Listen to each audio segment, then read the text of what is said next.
오늘 말씀은 우리가 잘 아는 이야기입니다.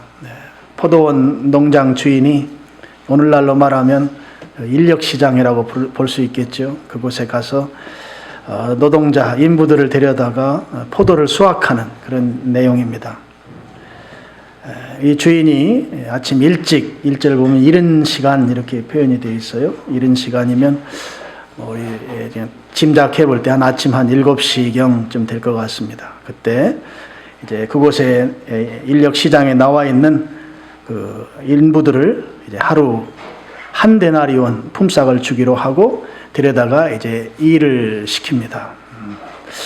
한 데나리온은 이 데나리온이라고 하는 그 표현은 로마 돈 명칭이고, 로마에서는 그 군인들 하루 월급이 이제 한 데나리온, 또 노동자들 하루 품삯이 한 데나리온이었습니다. 그러니까 아침부터 해질 때까지 일하면 하루 품삯 주는 것이죠. 그러니까 정당한 이제 품삯 주는 것입니다. 그렇게 해서 데려다가 이제 일하기로 하고, 그 다음에 3절 보면 삼시 이렇게 되어 있는데요. 이게 이제 유대인의 그 시간 계산법이죠. 여기에 더하기 6을 하면 로마식 계산법, 또 오늘날 우리들이 시간 계산하는 법과 같습니다. 삼시는 오전 9시입니다. 9시에 또 인력시장에 있는 사람들 또 데려오고, 그리고 또 6시는 정오이죠. 정오에 또 데려오고, 또 제 9시는 오후 3시입니다. 오후 3시에 데려오고, 9시, 6시, 3시는 기도하는 시간이에요. 유대인들의 기도 시간입니다. 그래서 아마 이 주인이 기도하고 오다가 인력시장에서 데려온 게 아닐까, 제 혼자 추측을 해봅니다. 그 다음에 6절에 보면 제 11시입니다. 11시는 오후 5시입니다. 오후 5시면 보통 해지는 시간을 오후 6시로 볼 때 이제 1시간 정도밖에 일할 수 없는 이제 그런 상황이죠. 인부들을 데려다가 그들에게 상당하게 주리라 이렇게 표현하면서 그들을 데려다 일을 시킵니다. 아마도 오전 9시부터 그 이후 시간에 포도원에 와서 일하게 된 사람들은 내가 이 온전한 하루가 아니니까 나는 한 데나리온은 받지 못할지라도 이 포도원 주인이 상당하게 주리라 했으니까 아마 일한 거 플러스 알파 좀 넉넉하게 주지 않겠는가 하면서 기쁨으로 일에 참여했을 것입니다. 그렇게 하루가 지났습니다. 일당을 받아야 될 시간이 됐습니다. 근데 이 주인이 나중 온 사람부터 일당 계산을 하게 합니다. 그 내용이 이제 8절입니다. 저물매 포도원 주인이 청지기에게 이르되 품꾼을 불러 나중 온 자로부터 시작하여 먼저 온 자까지 삭슬 주라 했습니다. 그래서 이제 나중 온 사람들, 아주 시간을 극히 이제 오후 5시에 왔으니까 이 사람은 1시간 일했죠. 그 사람부터 일당을 주는데 제대로 하루 온 품삯을 다 주는 거예요. 그러니까 처음에 왔던, 일찍 왔던 사람들, 그 인부들, 일꾼들이 이제 불만하게 됩니다. 그 내용이 이제 10절부터 12절까지입니다. 우리는 하루 온종일 떼약볕에서 일했는데 이 늦게 온 이 사람들하고 우리하고 똑같이 대우해주는 그것에 대해서 주인에게 이제 불공평하다, 불만을 말한 것이죠. 이제 그랬을 때 주인이 이제 대답하는 것입니다. 13절부터 15절까지인데 내용은 그것입니다. 내 너희하고 약속한 대로 실행했다. 약속 어긴 거 없지 않느냐. 그러면서 또 한마디 덧붙이기를 내 것을 가지고 내가 내 맘대로 하는데 그것이 무엇이 잘못되었느냐, 이런 표현을 하셨습니다.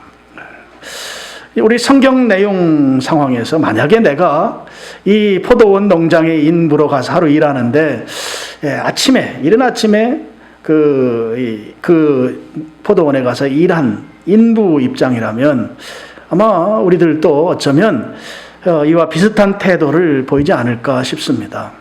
아침부터 일했는데 저녁에 잠깐 와서 일한 그 사람을 나하고 똑같이 대우해 주는 것에 대해서 주인에게 항의할 만하다 하는 것이죠. 이제 어떤 분들은 뭐 그렇게 말하기도 해요. 이 일꾼들도 정당한 어필, 정당하게 주인에게 따진 거고 주인도 틀린 말 한 게 아니다. 그러니까 양쪽 다 옳다. 양시론이라 그러죠. 그렇게도 뭐 생각할 수 있는 부분이 있지만 이 중요한 부분은 이 말씀이 바로 예수님께서 하신 말씀이고 이 이야기는 천국의 이야기고 또 여기에 주인은 바로 하나님이시라는 데 문제가 있습니다. 하나님은 자기의 그 이윤만 추구하는 그런 경영자가 아닌 것이죠. 악덕업주는 더더욱 아닌 것이죠. 그런 측면에서 지금 이 이야기, 지금 예수님께서 이 비유를 말씀하시면서 지금 이렇게 하려고 하시는 주님의 뜻이 무엇인가 하는 것이죠.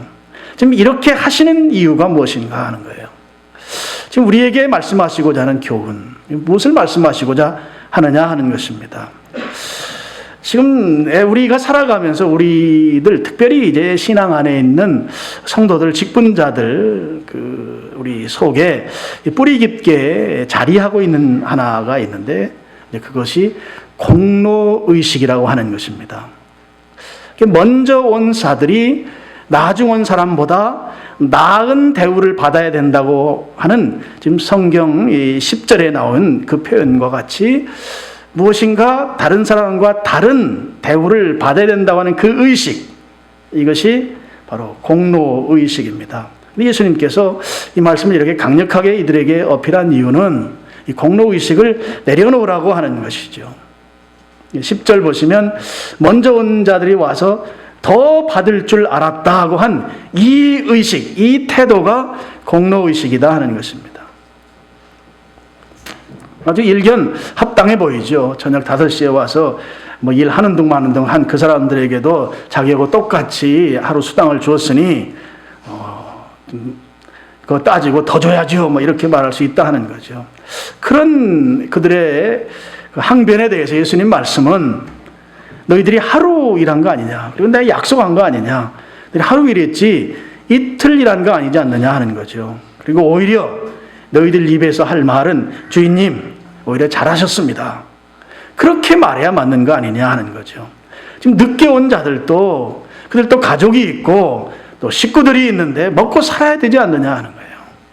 그거 생각하면 아유 주인님 아주 현명하게 일 처리하셨습니다. 이렇게 말해야 옳지 않느냐 하는 것이죠. 그런데 이 공로의식이라고 하는 것은 항상 비교 우위에 서고자 하는 그런 욕망이 있습니다. 그런 욕망에서 이 공로의식이 나오는 것이죠. 그러니까 내가 더 일찍 와서 일했으니까 나를 좀 대우해달라, 축켜 세워달라, 높여달라 뭐 이런 태도를 갖는다고 하는 것입니다. 여러분 다른 사람들로부터 인정받는다고 하는 것은 좋은 것입니다. 그게 뭐 부정적으로 볼 이유가 없습니다. 사람들이 나를 인정해주고 세워주면 그 좋은 것이죠. 다 이것은 인간이 갖는 우리가 가지는 그 자존감이 높아지는 그런 아주 소중한 부분입니다. 또 그런 인정받게 되면 또 열심히 하고자 하는 동기부여도 되지요. 그래서 인정받고 세움받는 건 좋은 것입니다. 그런데 문제는 지금 그런 자존감이 높아지고 또 사역의 동기가 부여되는 그런 측면에서 인정받는 차원이 아니고 이 공로의식이라고 하는 것은 인정받지 못할 때, 알아주지 못할 때 그들이 보여주는 태도에 문제가 있는 것이죠. 그것 때문에 공로의식이 문제가 되는 것입니다. 그래서 우리가 어떤 상황에서 이것이 공로의식에 의한 나의 태도인지 아니면 내가 자존감이 좋아지고 사람들로부터 인정받게 되는 그런 데서 오는 그런 만족인지를 분별할 수 있는 것은 인정받지 못했을 때, 사람들이 알아주지 않았을 때 내가 보이는 태도를 통해서 분별할 수 있습니다. 한 서너 가지 살펴볼 수 있는데 첫째는 내게 기쁨이 사라집니다. 인정받지 못하면. 그래서 여러분 한 1년 전만 해도 잘 미소를 짓고 웃던 분이 최근에는 시무룩하고 사람들 보는 것이 찬바람 난다 그러면 어쩌면 인정받지 못하는 것으로 의한 공로의식의 발로일지도 모릅니다. 기쁨이 사라지는 거예요. 그래서 섭섭해져요. 섭섭합니다. 예전 이제 부흥사들은 이걸 이제 마귀라고까지 표현을 했어요. 섭섭마귀에 들리는 거예요.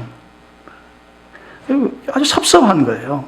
교회에서는 목사님한테 섭섭하고, 여러분 직장에서는 직장의 사장님 또는 그 상사에게 섭섭하고, 집에서는 부모님에게 섭섭하고, 그 자기보다 질서적으로 상위 질서에 있는 사람들에게 섭섭해지는 거예요. 그리고 나타나는 현상이 일하기가 싫어집니다. 그동안 참 열심히 일했는데 하던 일이 싫어지는 거예요. 일할 마음이 내켜지지 않습니다. 그리고 여기서 더 발전하면 11절에 나오는 것처럼 받은 후 집주인을 원망하여 이르되 이랬습니다. 원망이 생깁니다. 미운 마음이 생기고 원망이 생기는 것이죠.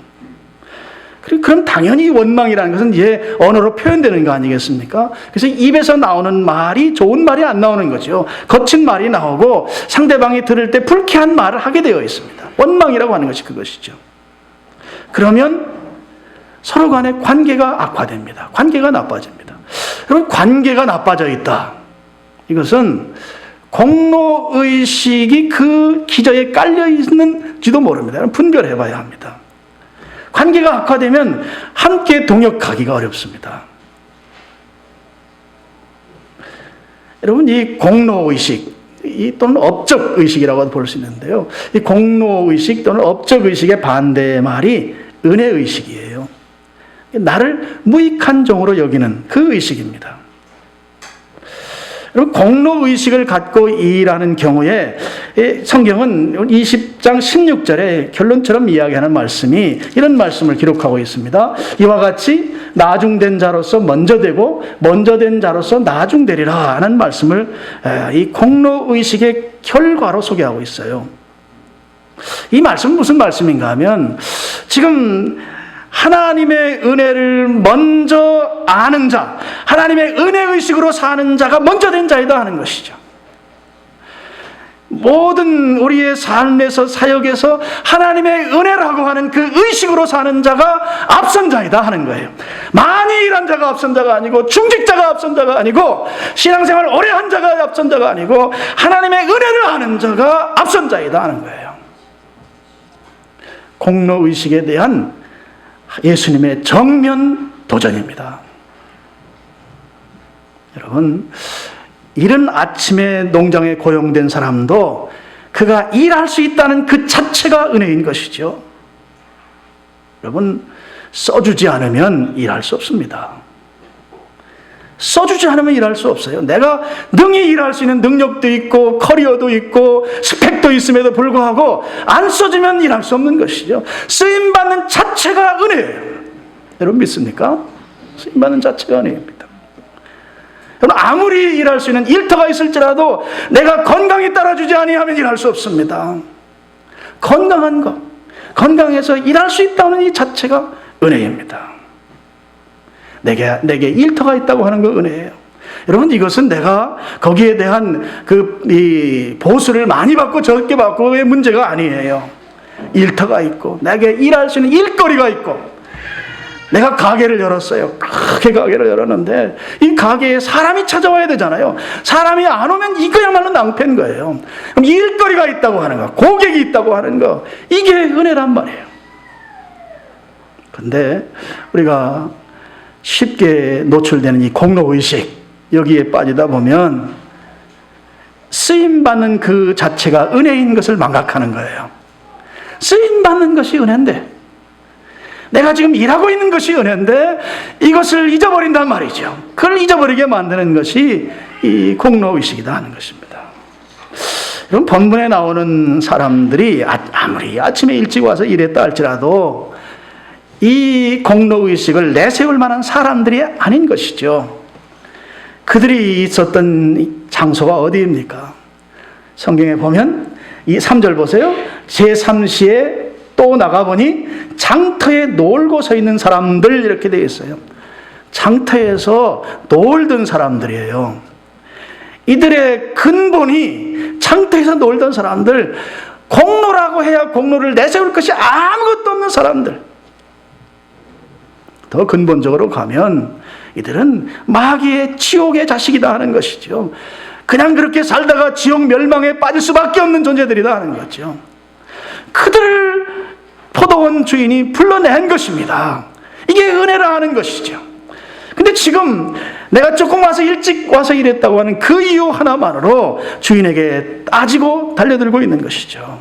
전혀 따질 입장이 아닌데도 말입니다.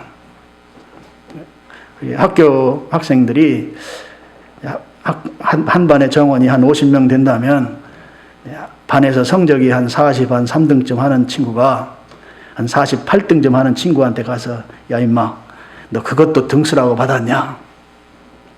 그것도 등수냐? 40 몇 등 하는 친구가요?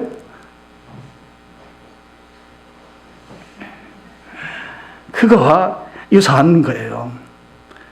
일꾼은 좀 일찍 왔든 좀 중간에 왔든 늦게 왔든 쓰임받는 그 자체가 은혜입니다.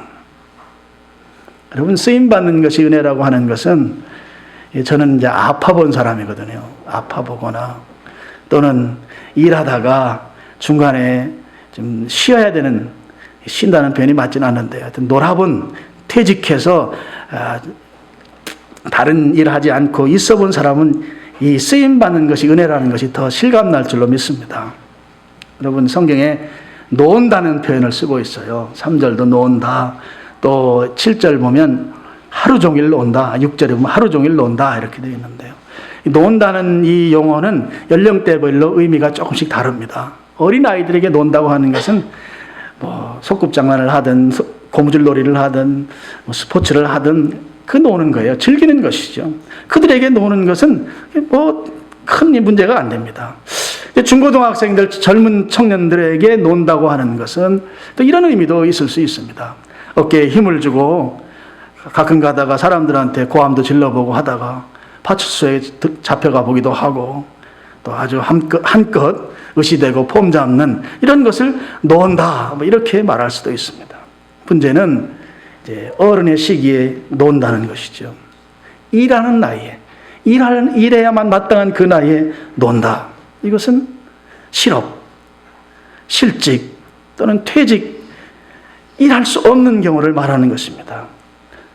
어른이 되어서 놀고 있는데 그때 일할 수 있다. 일할 수 있다고 하는 것은 그 자체가 은혜인 줄로 믿습니다. 일할 수 있다고 하는 게 은혜입니다. 여러분, 노는 것하고 쉬는 것은 다른 거예요.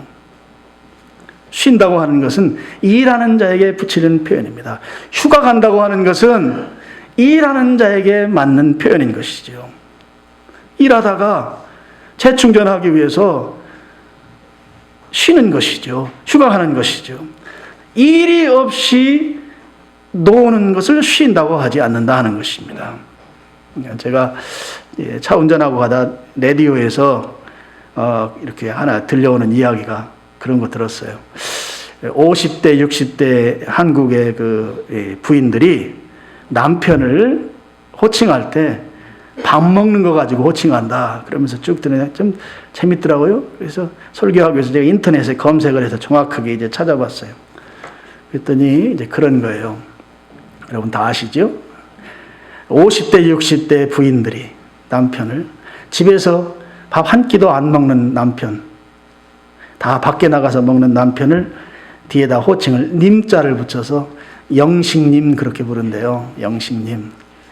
그 다음에 집에서 한 끼만 먹는 사람은 일식 씨, 씨자, 아무개 씨 할 때 일식 씨 그렇게 부른다는 거예요. 그 다음에 집에서 두 끼 먹는 사람, 50대, 60대 가정 이야기입니다. 두 끼 먹는 사람은 옆집 동네 그 집 아들 부르듯이 부른대요. 그래서 두식군 그렇게 부른답니다. 이제 문제는 집에서 세 끼 다 먹는 사람이에요. 그 표현이 조금 더 다릅니다. 그래서 강대상에서 제가 표현을 하지 않겠습니다. 하여튼 삼시세끼 이렇게 부른다는 거예요. 제가 그걸 이렇게 보면서 그런 생각이 들었습니다. 놀면 집에서도 욕 먹는구나. 집에서도 구박 먹는구나. 여러분, 우리가 공로의식이라고 하는 거, 그리고 섭섭해하는 거, 이거 하지 않아야 합니다. 또 그거 지나가서 불평하는 거, 이거 하지 않아야 합니다. 섭섭하고 불평의 마음이 생기고 그 표현들이 서로 관계를 악화시키는 그런 표현들을 하게 되는 것은 결국 내 속에 이 공로의식이라고 하는 거, 거기에서 우리는 어디로 이동해야 되는가 하면 은혜의식으로 이동해야 된다 하는 거죠. 무익한 종의 태도. 내가 일생을 충성하고서도 주님, 저는 무익한 종이로소이다. 저는 아무짝에도 쓸모없는 사람입니다. 이것이 우리의 태도가 되어야 한다 하는 것입니다. 특별히 성경이 6절에 11시에 나온 사람 이야기를 하고 있습니다. 1시간 일하고 하루 품삯을 받은 품꾼입니다. 제가 이 말씀 보면서 말이 1시간이지 제 11시에 나왔어요. 장터에서 장터 바로 옆에 포도농장이 있을래 만무하고 5시에 그를 데리고 농장에 가서 혹시라도 작업하려면 작업복을 갈아입혀야 되면 작업복 갈아입히고 또 포도를 따려면 포도 바구니 들쳐매고 포도농장에 들어가서 포도를 따는데 이게 처음 하는 일이니 허리가 아파요. 또 고개를 쳐들고 딸 수도 있어요. 그럼 고개가 아파요. 그러니까 한두 송이 따고 허리 아파서 한참 쉬었다. 또 고개가 아프니까 또 한참 쉬었다. 그러니까 일이 끝났다는 거예요. 그래 이 사람은 사실은 포도원에 잠깐 다녀온 것뿐일 수 있다 하는 것이죠. 잠깐 불려서 간 것뿐인 그 사람에게 하루 품삯을 준 것입니다. 이 사람이 일한 것은 수고의 대가가 아닌 거예요.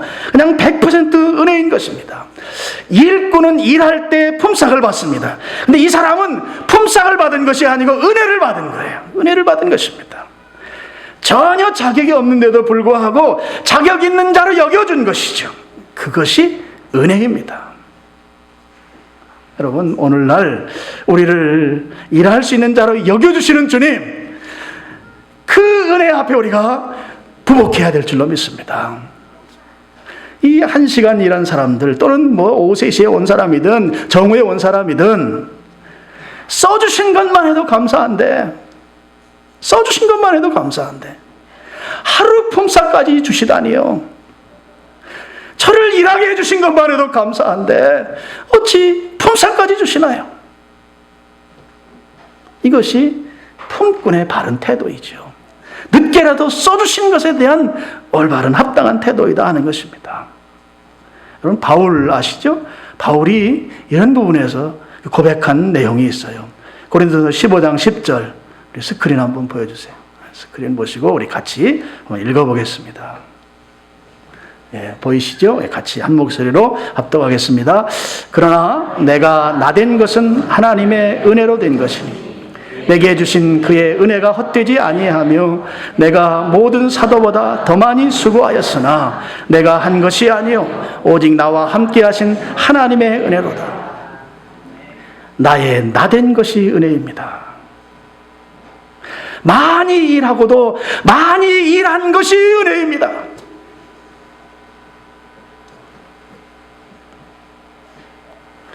여러분, 모든 우리의 삶은 은혜의 의식으로 살아야 합니다.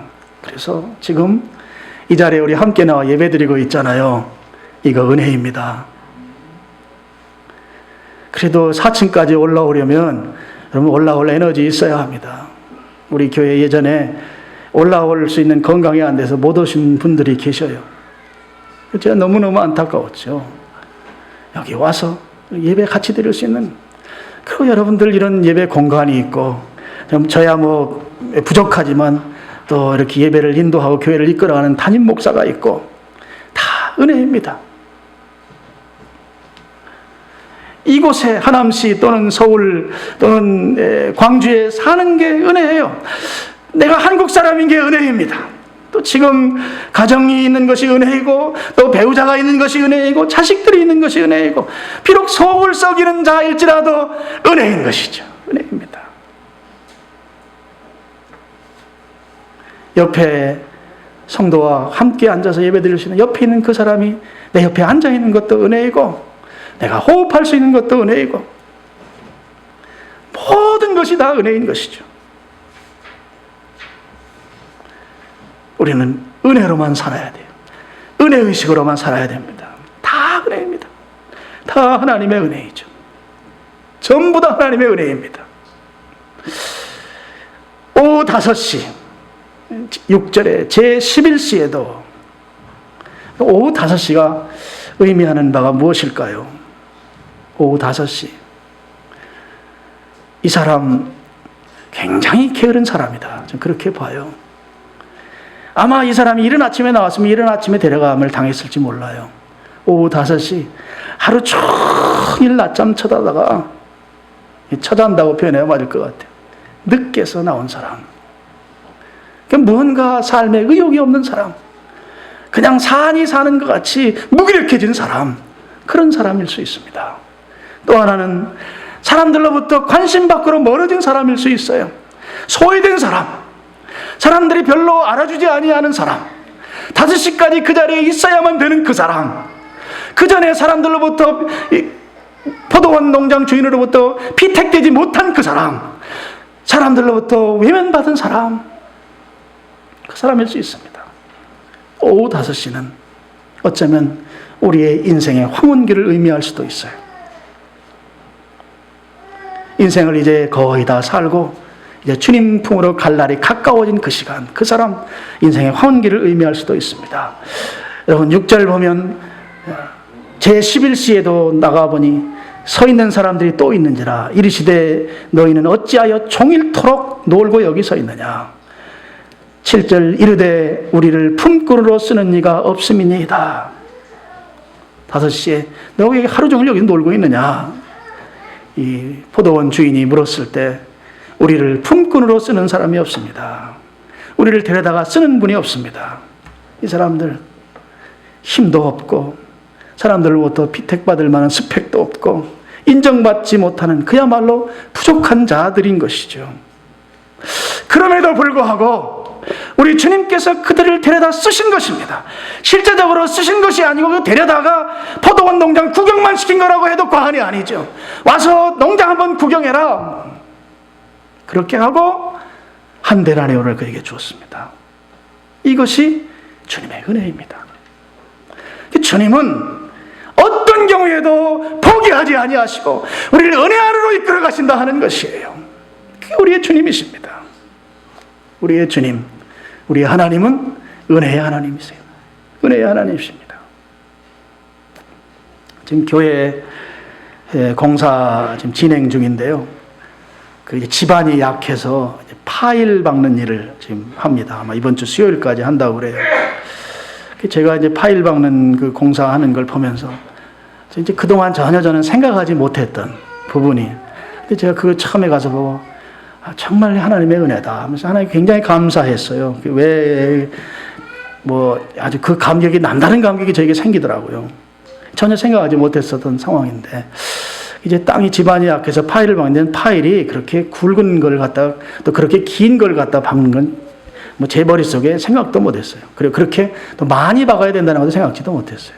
파일 길이가 그러니까 전봇대예요. 전봇대 길이가 여기 저 있는 데서부터 저 출입문 끝에까지 그렇게 길어요. 이게 하나로 못 박으니까 중간에 용접을 하고 또 연결해서 그렇게 만들어서 지금 박고 있어요.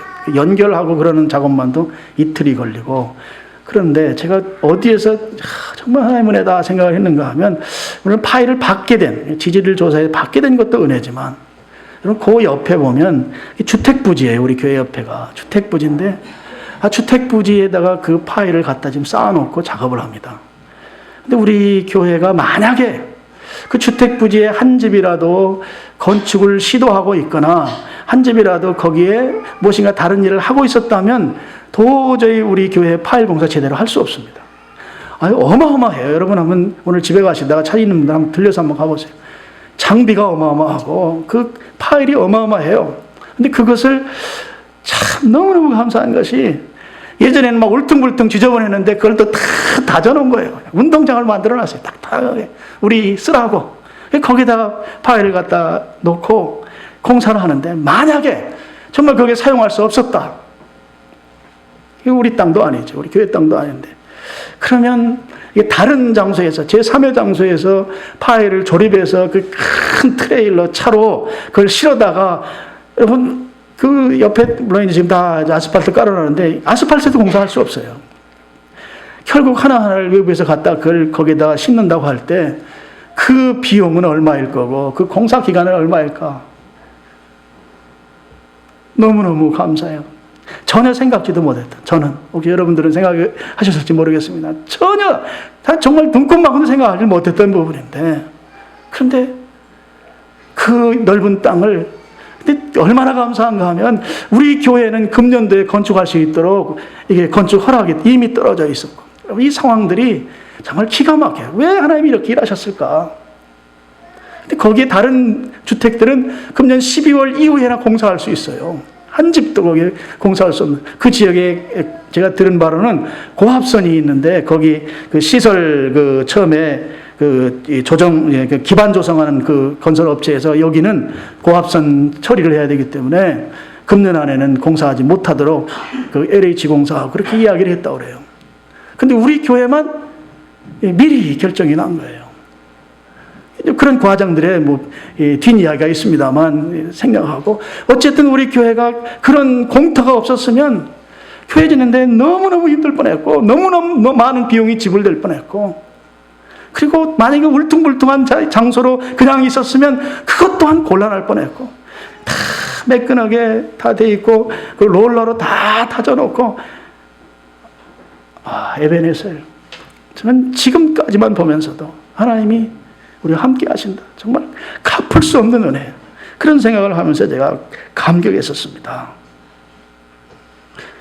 여러분, 혹시 여러분들 가운데 나는 지금 오후 5시다, 그것 때문에 힘들어하는 분들이 혹시 계십니까? 나는 인생의 황혼기이고 아무도 나를 써주지도 않고 그야말로 나는 희망 없는 존재다. 오후 5시와 같은 처지에 있는, 온종일 논다고 표현한 이 사람들과 같은 입장에 계신 분이 계십니까? 그것 때문에 힘들어 하시나요? 여러분, 하나님은 은혜의 하나님이세요. 걱정하지 말기를 바랍니다. 염려하지 마시길 바랍니다. 하나님의 은혜가 있으면, 하나님의 은혜가 임하면 저녁 5시에도 전화가 옵니다. 저녁 5시에도 연락이 온단 말이에요. 우리는 그 은혜의 하나님을 믿으면 되는 거예요. 저녁 5시에도 아침부터 일한 사람과 같은 그런 대가를 받는단 말입니다. 여러분, 하나님은 그런 하나님이십니다. 다른 사람들이 다 망할 줄 알아요. 나도 그래요. 나도 그렇게 생각해요. 그런데 결코 안 망해요. 새벽 5시, 저녁 5시에도 하나님이 연락하시기 때문이에요. 하나님께서 나를 부르시기 때문입니다. 우리 하나님은 은혜의 하나님, 공로의식 다 내려놓고 은혜의 하나님, 그 안에서 우리 하나님께서, 주님께서 주시는 그 은혜의식으로 저는 무익한 종입니다, 써주시는 것만 해도 감사합니다, 그런 태도로 신실하게 살아가는 여러분 되시기를 주님의 이름으로 축원합니다. 아버지 하나님, 감사합니다.